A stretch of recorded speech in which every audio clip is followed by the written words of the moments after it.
সেই রোগীর নাম হলো জামান। তার কেসটি করেছিলাম আপনার 10/7/21-এ। 10/7/21-এ এই রোগীটা যখন আমার সামনে নিয়ে আসে তখন একদম দুর্বল। মা বয়স বেশি না, 22 বছর বয়স। তার মা আরেকজনের কাঁধের উপর ভর করে আস্তে আস্তে আমার চেম্বারের ভিতরে ঢুকে। সমস্যা কি? এর সমস্যা হলো ওই যে সে করছিল, দেখেন যেটা হিস্ট্রি পেয়েছিলাম যে তার সেক্সের কিছু সমস্যা আছে, যার কারণে সে সেক্সের কিছু মেডিসিন খেয়েছিল। তারপর থেকে পেট ব্যথা হয়, এরপরে আস্তে আস্তে তার মধ্যে এই মানসিক সমস্যাগুলো দেখা দেয়। তো তার যে মেইন সমস্যা যেটা বলে যে সে 3-4 দিন কোনো কথা বলে না। 3-4 দিন কোনো কথাই বলে না, খায়ও না 3-4 দিন, এবং চুপ মেরে বসে থাকে। কারোর সাথে কোনো কথা বলে না। 3-4 দিন পরে তখন তার মধ্যে একটা হুঁশ আসে। তখন সে কি করে, সব ধ্বংসাত্মক কাজ করে। তখন একদম ভায়োলেন্ট হয়ে যায়, উগ্র হয়ে যায় একদম।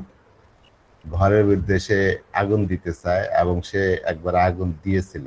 তারপরে কেউ তারে তখন ফিরাইতে গেলে প্রচন্ড ভাবে রাইগে যায় সে। এখানে যদিও সব কথাগুলো এখানে নাই। এমনকি রাগে নিজের শরীরও নিজে কাটতে চায়, আত্মহত্যা পর্যন্ত তখন করতে যায় সে। আবার কয়েকদিন পরে আবার চুপ করে পড়ে থাকে। এইভাবে 1-2 দিন চলে, তারপর একদম চুপ মেরে পড়ে থাকে।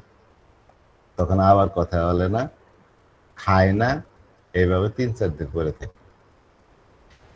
তো আবার সে উল্টাপাল্টা অনেক কথাও বলে। তার মধ্যে একবার বলতেছিল যে আমার গলায় হাত দিয়ে, আমার গলায় কোনো হাড্ডি নাই। এইটুকুই রোগীর কাছ থেকে যতটুকু বুঝতে পারছে, আর কোনো ইয়া নেই, সিমটম তখন পায়নি। তো মূলত একটা হইলো তার মধ্যে এই জিনিসটা দেখছি, এক হইলো সে প্রচন্ড ভায়োলেন্ট হয়ে পড়ে, এবং তখন সে অনেক সময় এই যে বললাম কারো কোনো কথা শুনতে পারে না, তারা কেউ ফেরানোও যায় না। তারপরে সে তখন মেজাজ এত খারাপ থাকে, ঘরে আগুন দিয়ে দিতে চায়, এবং আগুন সত্যি সত্যি দিয়ে দিচ্ছিল একদিন। নিজের শরীর নিজে দা দিয়ে কাটতে যায়, আত্মহত্যা করতে চায়। তখন খুব খেয়াল রাখতে হয়। এইভাবে 1-2 দিন থাকার পরে আবার 3-4 দিন একদম চুপ করে থাকে। তো এই রোগীর এই লক্ষণটাকে আমি তখন রেপার্টরিতে খুঁজি। তো রেপার্টরিতে খুঁজতে যেয়ে আমি একটা রুবিক্স পাই, যেটা এখানে লেখা আছে যে এখানে আছে ভায়োলেন্ট অল্টারনেটিং উইথ, তারপরে টেসিটার্নিটি। টেসিটার্ন মানে সে কথা বলতে চায় না, যারা টকিং ইনডিসপোজড, তার সাথে কোনো বিষয়ে কথা বলতেছে না। যাই হোক, ট্রাঙ্কুয়ালিটি, একদম শান্তভাবে চুপ করে পড়ে থাকে। এখানে ওষুধ আছে একটাই, ওরামার্স, এবং তাকে এই রোগীকে ফার্স্টে 1 ডোজ তাকে সালফার দিই, যেহেতু সেক্সের ওষুধ খেয়েছিল, দিয়ে তারপর নেক্সটে তার জন্য ওরামার্স রোগীর মধ্যে প্রদান করি। এবং ওরামার্স আমার কাছে 200 পটেন্সি আছে, এবং 200 পটেন্সির আমি তাকে 3টা ডোজ দিয়ে দিই, যে পরপর 2 দিন খাবে, তারপরে আবার 3 সপ্তাহ পর আবার খাবে। 1 মাস পরে দেখা করতে আসতে হলে, কালকে আসছিল রোগীটা, আমি দেখে অবাক হয়ে গেছি যে রোগী প্রায় তার মায়ের কথা অনুযায়ী যে 3 ভাগের মধ্যে 2 ভাগ ঠিক হয়ে গেছে। সে আগে যেরকম হাঁটতেই পারতো না, একদম দুর্বল ছিল, সে মোটামুটি হেঁটে হেঁটেই আসছে, যদিও এখনো দুর্বলতা আছে। এবং চেম্বারের মধ্যে মানে ঢুকে সে আমার সাথে ওই দিন কথা বললো, মানে এর আগের বার তো সে কথাই বলতে পারেনি, যে তার বাবার নাম, বিয়ার নাম, সবকিছু এভরিথিং বললো। আগে যেখানে একদম চুপচাপ ছিল, এখন নাকি একটু কথা বেশি বলে। তার মধ্যে অনেক পরিবর্তন আসছে। তারপরে ওই যে 3-4 দিন একদম চুপ মেরে পড়ে থাকতো, তারপরে আবার হিংস্র হয়ে যেত, এই জিনিসটা তার মধ্যে আর নাই। এখন খাওয়ার রুচি বাড়ছে, আগের চেয়ে খায় বেশি। তার ওই এই যে উগ্র হওয়াটা, আগুন দেওয়া, তারপরে যে নিজেকে মানে যে মানুষ নিজেই নিজেকে হত্যা করতে চায়, নিজেকে এই আপনার দা দিয়ে কোবাইতে চায়, এই জিনিসগুলো তার একদম বন্ধ হয়ে গেছে। তো এই কেসটা আপনাদের কাছে শেয়ার করলাম, সাথে একটা রুব্রিক্স যেটা আমি এই রোগীর ক্ষেত্রে ব্যবহার করেছি, ভায়োলেন্ট অল্টারনেটিভ অফ ট্রাঙ্কুয়ালিটি। এই কেসটার আমি ভিডিও নিয়ে রেখেছি, আগের প্রথমবারের ভিডিওটা খুঁজতেছি, যদি থাকে তাহলে পরবর্তীতে আরো কিছুদিন যাক, রোগীর পরিপূর্ণ অবস্থা আসলে পূর্ণাঙ্গভাবে শেয়ার করব। তো আজকে যেহেতু আমাদের এখানে প্রতিদিন একটা না একটা মেডিসিন নিয়ে আলোচনা হয়, তো অরামার্স ওষুধটা নিয়ে ভিতর কাছের একটু ইয়ে আছে, বর্ণনা আছে, সেগুলো আসেন আজকে একটু করে নিই। অরামার্স যেহেতু ছোট মেডিসিন, এটার ওইভাবে ইয়া হয় নাই, প্রুভিং হয় নাই, কিন্তু এর বেশ কিছু লক্ষণ ডাক্তার কেন্ট বর্ণনা করেছেন। আমরা সেগুলো এখানে দেখে আসি।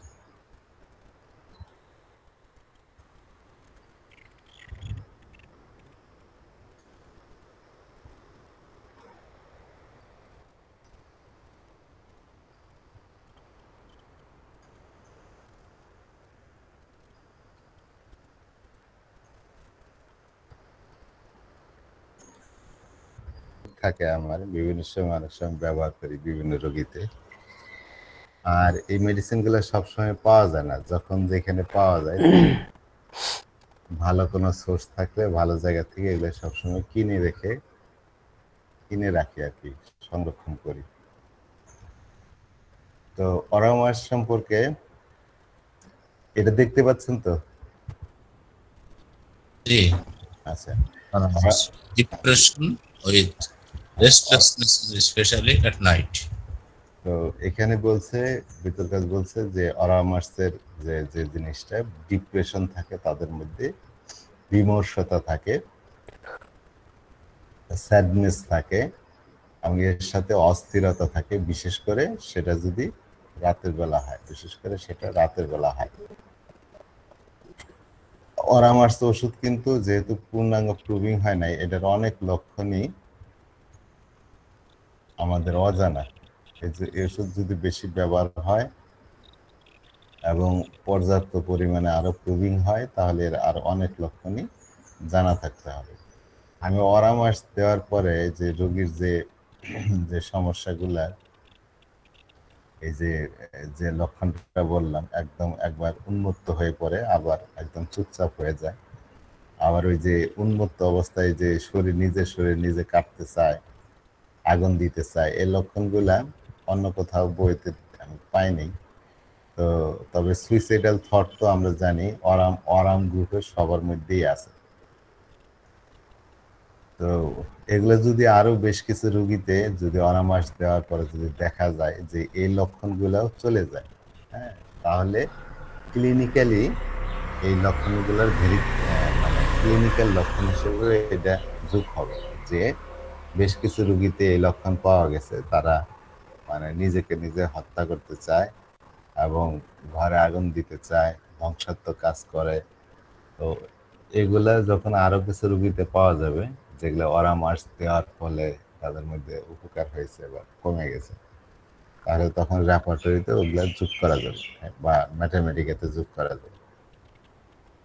তো অরাম গ্রুপেই হলো তারা, যে কোনো অরাম মেডিসিনের মধ্যে এই ডিপ্রেশন ইয়াটা আছে, তারা খুব বিমর্ষ থাকে, জীবনের প্রতি বিতৃষ্ণা থাকে, তাদের মধ্যে দুঃখবোধ কাজ করে, এবং এরা এক সময় আত্মহত্যা করার চিন্তা ভাবনা করে, জীবনের প্রতি বিতৃষ্ণা হয়ে এক সময় আত্মহত্যা করার চিন্তা ভাবনা করে।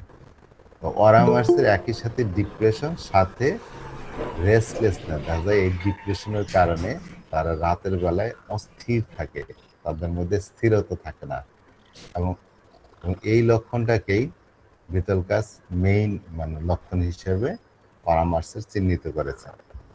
মানসিক আর কিছু লক্ষণ, যে depression with restlessness, depression with restlessness, particularly if the time of aggravation is during the night, loathing of life।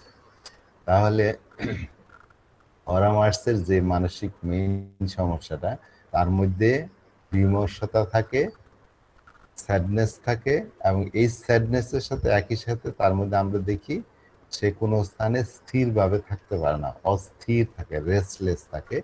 এবং বিশেষ করে এইটা যদি রাতের বেলা বৃদ্ধি হয়, তাহলে আমরা এই লক্ষণ পেলে কারোর মধ্যে, সেখানে ওরা আমার চিন্তা করব।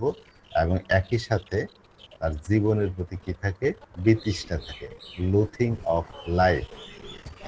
Depression with suicidal thoughts and impulses, ডিপ্রেশনের সাথে তার হতাশা থেকে, তার বিমর্ষতা থেকে, তার স্যাডনেস থেকে, এর সাথে তার কি হয়, মাথার মধ্যে আত্মহত্যা করার চিন্তা আসে, এবং ইম্পালস এরকম একটা তাড়নাও তার মধ্যে জাগ্রত হয়, যে ইম্পালস করে যে মরে যাই। হ্যাঁ, suicidal disposition during perspiration, suicidal disposition during perspiration, এই যে আত্মহত্যা করার একটা প্রবণতা, একটা ঝোঁক, এই জিনিসটা রোগী যখন ঘামে সেই সময় তাদের বৃদ্ধি হয়, সেই সময় দেখা দেয়। তাহলে ঘামে তার একটা বৃদ্ধি আছে, ঘামের সময় তার মানসিক অবস্থার বৃদ্ধি হয়, এবং তার মধ্যে আত্মহত্যা করার একটা প্রবণতা চলে আসে। স্যাডনেস ইন দ্য ইভিনিং, সন্ধ্যার দিকে তার ইভিনিং মানে সন্ধ্যা 6টা থেকে রাত 10টা পর্যন্ত, এই টাইমটাকে ইভিনিং বলে। তো সেই সময় তার মধ্যে এই দুঃখময়তা, বিমর্ষতা ওই সময় দেখা দেয়। ফ্রম সাপ্রেসড মেন্সেস, অনেক সময় এটা কিসের থেকে হইতে পারে, মহিলাদের মাসিক যদি কোনো কারণে চাপা পড়ে, তাহলে সেইখান থেকে তার এই স্যাডনেসটা দেখা দিতে পারে। এই যে ভিতলকাসের প্রথম যে 2 লাইন বললাম, এই 2 লাইন কে বলবেন?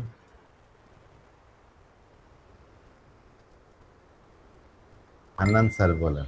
জি স্যার। জি,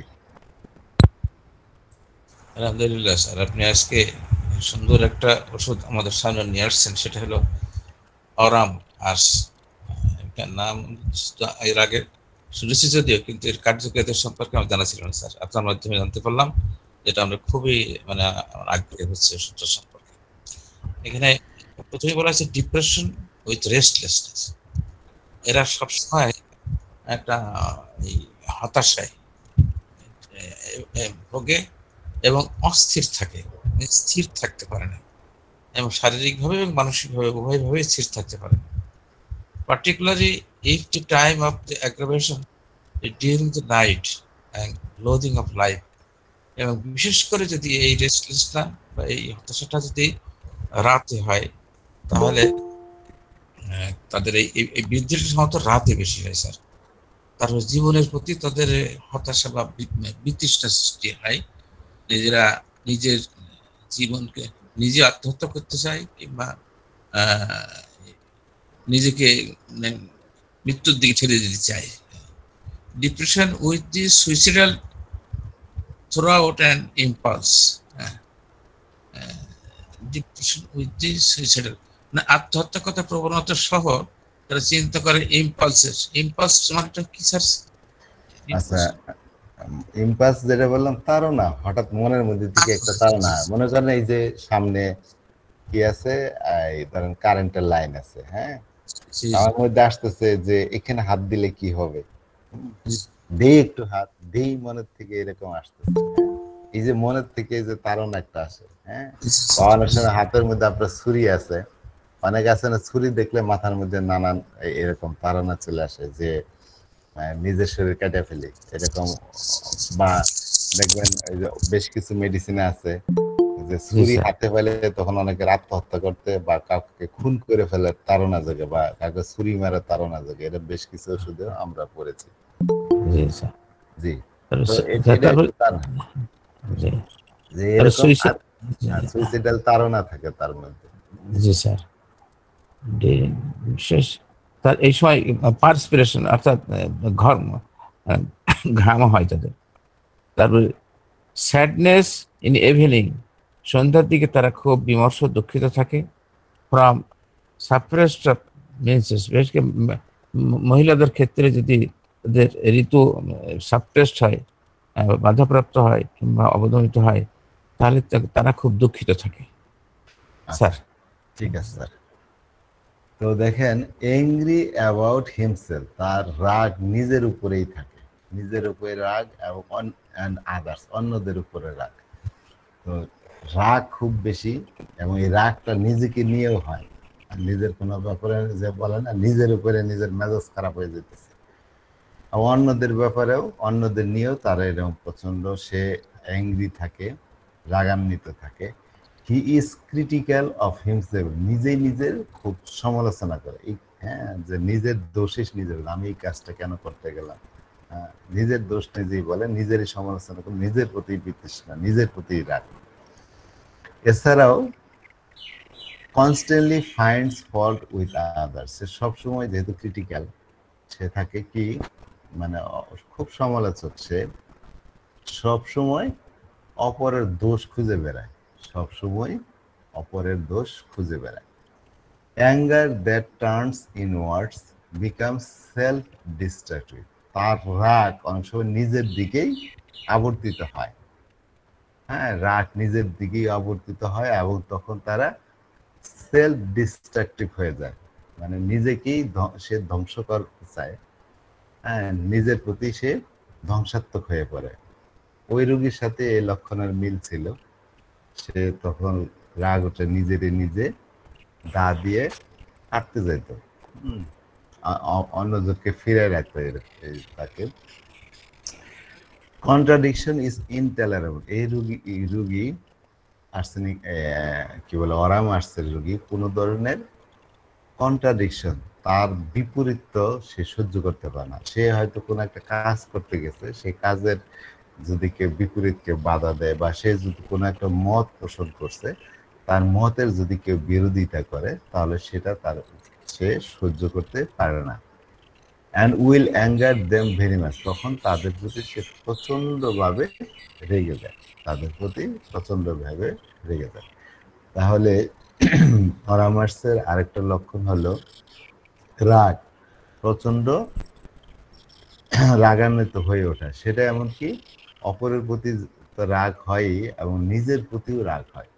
তারা খুবই বেশি সমালোচক হয়, অপরের সবসময় দোষ খুঁজে বেড়ায়, এবং নিজেরও সমালোচনা করে যে আমি এই জিনিস পারি না, আমি কেন পারি না, নিজের অনেক দোষ ত্রুটি নিজেই বের করে। রাগ অনেক সময় নিজের দিকে আবর্তিত হয়, তখন সে নিজেকেই সে ধ্বংস করে ফেলতে চায়, সেলফ ডিস্ট্রাকটিভ। পরামর্শের রোগী কোনো ধরনের বিরোধিতা, প্রতিবাদ, তার মতের বিরোধিতা হোক বা তার কাজের বিরোধিতা, এটা কোনোটাই সে সহ্য করতে পারে না, এবং এক্ষেত্রে সে প্রচন্ডভাবে ক্রোধান্বিত হয়ে পড়ে, রাগান্বিত হয়ে পড়ে।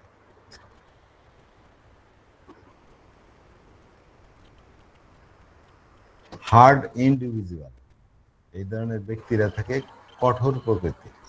হার্ড উইথ হিমসেলফ, নিজের প্রতি সে কঠোরতা প্রকাশ করে এবং অন্যের প্রতিও কঠোরতা প্রকাশ করে। হি ইজ হার্ড ওয়ার্কিং, সে কঠিন পরিশ্রমী। প্রিসাইজ, সবকিছুই মানে একদম যথাযথ সুচারুপূর্ণ হতে হবে, যেটা আর্সেনিকের রোগীদের মধ্যে আমরা পাই, এরকম এটাও দেখি। সে পরিশ্রমী, প্রিসাইজ এবং কনসিয়েন্সিয়াস, সব বিষয়ে খুব বিবেকী।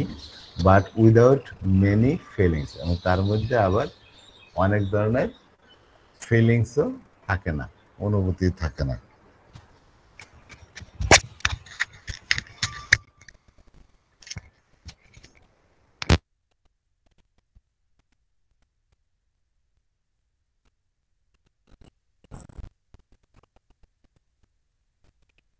কঠিন প্রকৃতির লোক, নিজের সাথেও কঠোরতা দেখায়, অন্যের প্রতি কঠোরতা দেখায়। আবার তারা একই সাথে কঠিন পরিশ্রমী এবং সবকিছু প্রিসাইজলি হইতে হবে, যথাযথ হইতে হবে এরকম। তা ছোটখাটো বিষয় নিয়েও তারা খুব কনসিয়াসিয়াস থাকে। আবার তাদের মধ্যে অনেক ধরনের ফিলিংস এর অভাব থাকে, অনুভূতির অভাব থাকে। His mental faculties are clear but the emotion are harden. যদিও তার মানসিক দিক দিয়ে তার পরিষ্কার থাকে, মেন্টাল ফ্যাকাল্টি পরিষ্কার থাকে, কিন্তু আবেগের দিক দিয়ে তারা কঠিন থাকে। Malicious in his conduct with others. অন্যদের প্রতি সে খুব বেশি বিদ্বেষ পরায়ণ হয়, খুব বেশি বিদ্বেষ পরায়ণ, এবং বিদ্বেষ পরায়ণ কি ভিন্ডিকটিভ হয়, প্রতিশোধ পরায়ণ এরকম হয়। Aurum arsenicum sexually tense towards deviation. তাদের সেক্সের ক্ষেত্রেও এরকম বিকৃতি আমরা দেখতে পাই। and they develop perverted desire, এবং তাদের মধ্যে সেক্সের ক্ষেত্রে বিকৃত চাহিদা তাদের মধ্যে দেখি, যার কারণে এই ধরনের রোগী স্যাডিস্ট হয়, sadism etcetera, due to lack of feelings. তাদের অনুভূতির অভাবের কারণে তারা স্যাডিস্ট হয়, তাদের মধ্যে স্যাডিজম দেখতে পাই। স্যাডিজম কি? স্যাডিজম সম্পর্কে আমি একটু দেখিনি। এরা হয়তো স্যাডিজম হচ্ছে অন্যকে আর কি কষ্ট দিয়ে এরা খুব আনন্দ পায় আর কি, যৌন সুখ লাভ করে, টেন্ডেন্সি টু ডিরাইভ প্লেজার, তারা আনন্দ ভোগ করে, স্পেশালি সেক্সুয়াল গ্রেটিফিকেশন, বিশেষ করে সেক্সুয়াল আনন্দ পায়, for inflicting pain, suffering or humiliation of others. অপরকে আঘাত দিয়ে, অপরকে কষ্ট দিয়ে, অপরকে অপমান করে তারা সেক্সুয়াল আনন্দ উপভোগ করে। হ্যাঁ, উপভোগ করে। স্যাডিস্ট যারা আছে তাদের পার্টনারদের খুব কঠিন অবস্থা, কারণ তাদের পার্টনারদের সে এরকম কষ্ট দিয়ে তারপরে সে আনন্দ পায়। এই যে অন্যকে পীড়ন করে যৌন সুখ লাভের মানসিক একটা বিকার, মানে বিকৃতি, এটাকে ধর্ষকাম বলে। যে জিনিসটা বললাম যে এরা তো ওই যে মেলিসাস থাকে, খুব বেশি বিদ্বেষ পরায়ণ হয়, এবং সেক্সুয়ালিও তাদের মধ্যে এই বিকৃতিগুলো আমরা দেখতে পাই। তাদের মধ্যে বিভিন্ন ধরনের বিকৃত ইচ্ছা জাগ্রত হয়, এবং তারা থাকে স্যাডিস্ট, মানে অপরকে কষ্ট দিয়ে, পেইন দিয়ে তারপরে নিজে সুখ পায়, এবং বিশেষ করে যৌন সুখ লাভ করে। ডিউ টু, এই জিনিসটা due to lack of feelings, যে বললাম তাদের মধ্যে অনেক মানসিক আবেগ, অনুভূতি, এগুলোর অভাব থাকে। তো যদি কোনো রোগী পান এরকম স্যাডিস্ট, তাহলে সেই ক্ষেত্রে এই ওষুধের কথা চিন্তা করবেন। Despair that he will never be well, তার মধ্যে আরেকটা হতাশা কাজ করে, সে কখনোই সুস্থ হবে না, ভালো হবে না, এই জিনিসটা তারা মনে করে, এবং সেখান থেকে তাদের মধ্যে একটা হতাশা কাজ করে। ফিয়ার ইন নাইট, রাতের বেলায় ভয়। ফিয়ার ইন এ ক্রাউড, যেখানে অনেক লোকজন আছে, জনাকীর্ণ স্থান, সেখানে যেতে ভয় পায়। ফিয়ার অফ ডেথ, মৃত্যু ভয়। ফিয়ার অফ হার্ট ডিজিজ, হার্টের রোগের ভয়। ফিয়ার অফ পিপুল, লোকজনের ভয়। অ্যান্ড হুয়েন অ্যালোন, আবার একাকী হইলেও তাদের মধ্যে ভয়গুলা কাজ করে। তাহলে দেখেন অরামার্সের মধ্যে মূলত দুইটা জিনিস আমরা দেখতে পাবো, একটা হচ্ছে ওরামের লক্ষণ প্লাস আর্সেনিকামের লক্ষণ। ওরাম তো জানি সবসময় হতাশ থাকে, বিমর্ষ থাকে, স্যাডনেস থাকে, তার আত্মহত্যা করতে চায়, যেটা এই রোগীর মধ্যে আমরা একই সাথে দেখেছি। আবার অন্যদিকে আর্সেনিকের মধ্যে রেস্টলেসনেস, অস্থিরতা, এগুলো আমরা দেখতে পাই। সেই কারণে দেখা যায় এই রোগীর মধ্যে অস্থিরতার সাথে, বিমর্ষতার সাথে রেস্টলেসনেস থাকে। আর দেখেন যে রাতের বেলা ভয়, মৃত্যু ভয়, হার্টের ডিজিজের ভয়, একাকী থাকার ভয়, এগুলো কিন্তু আর্সেনিকের মধ্যেও আছে। তো এই অরামার্সের মধ্যে আর্সেনিকের অনেক লক্ষণেরই সমাহার আমরা এখানে দেখতে পাবো।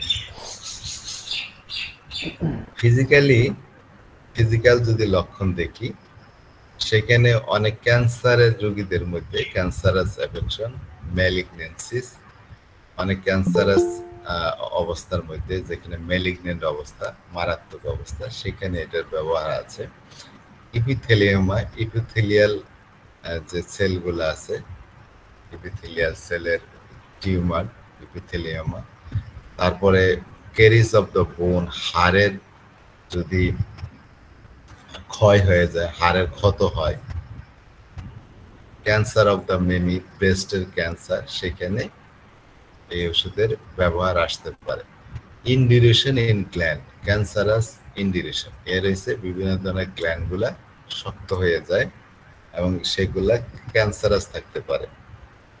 গ্ল্যান্ড, যেরকম ব্রেস্টও তো একটা গ্ল্যান্ড, তো গ্ল্যান্ডটাও শক্ত হয়ে যায়, সেখানে ক্যান্সারের মতো হইতে পারে। গ্ল্যান্ড, তারপর লিভার এটসেট্রা আর হার্ডেন, মনের দিক দিয়েও যেরকম বলছে তারা কঠিন মনের অধিকারী। দেখেন বিভিন্ন গ্ল্যান্ড, লিভারও একটা মিক্স গ্ল্যান্ড, এগুলা কাঠিন্যপ্রাপ্ত হয়, শক্ত হয়ে যায়। কনভালশন, খিঁচুনি হয়। ক্লনিক স্প্যাজম উইথ কনসিয়াসনেস, সে যখন তার খিঁচুনি হয় তখন তার মানে সে অজ্ঞান অবস্থায় থাকে না, চেতন অবস্থায় থাকে। এপিলেপটিফর্ম হিস্টেরিক্যাল কনভালশন, তার যে খিঁচুনি হয় সেটা দুই ধরনের হইতে পারে। একটা হচ্ছে এপিলেপসি, মৃগী রোগের খিঁচুনি হইতে পারে, অথবা হিস্টেরিয়া জনিত তার মূর্ছাবায়ুগ্রস্ত সে হইতে পারে। After effect of syphilis, chronic headaches, কারো ধরেন সিফিলিস হয়েছিল, তার কুফল থেকে যদি কোনো সমস্যা দেখা দেয়, সেখানেও এই অরামার্স ব্যবহার হতে পারে। বিশেষ করে যদি কারো সিফিলিস হয়েছে, সেটা যদি কোনো কারণে চাপা দেয়, তার পরবর্তী যদি পান কোনো রোগীর এই ক্রনিক মাথা ব্যথা শুরু হয়েছে, সেখানে আমরা অরামার্সের কথা চিন্তা করব।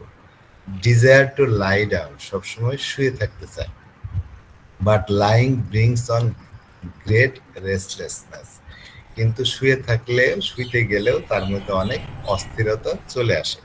And many symptoms are worse lying, এবং বহু লক্ষণই শুইলেই তার বৃদ্ধি পায়।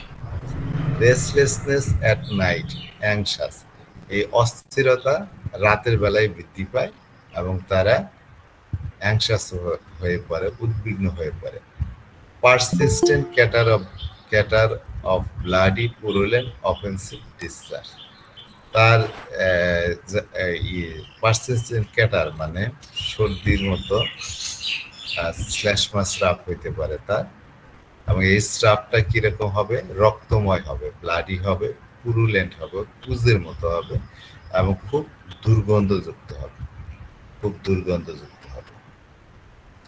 মোডালিটিসের মধ্যে আমরা দেখতে পাই যে শীতকালে তার বৃদ্ধি, খাওয়ার সময় এবং খাওয়ার পরে বৃদ্ধি, মানসিক পরিশ্রমে বৃদ্ধি, ঠান্ডা আর্দ্র আবহাওয়ায় বৃদ্ধি, আর সামারে সে ভালো থাকে। তো ছোট মেডিসিন অরামার্স, আমাদের মূল পড়ার আগে আমরা একটা মেডিসিন বিদল কাছের কিনোটস থেকে পড়লাম। একই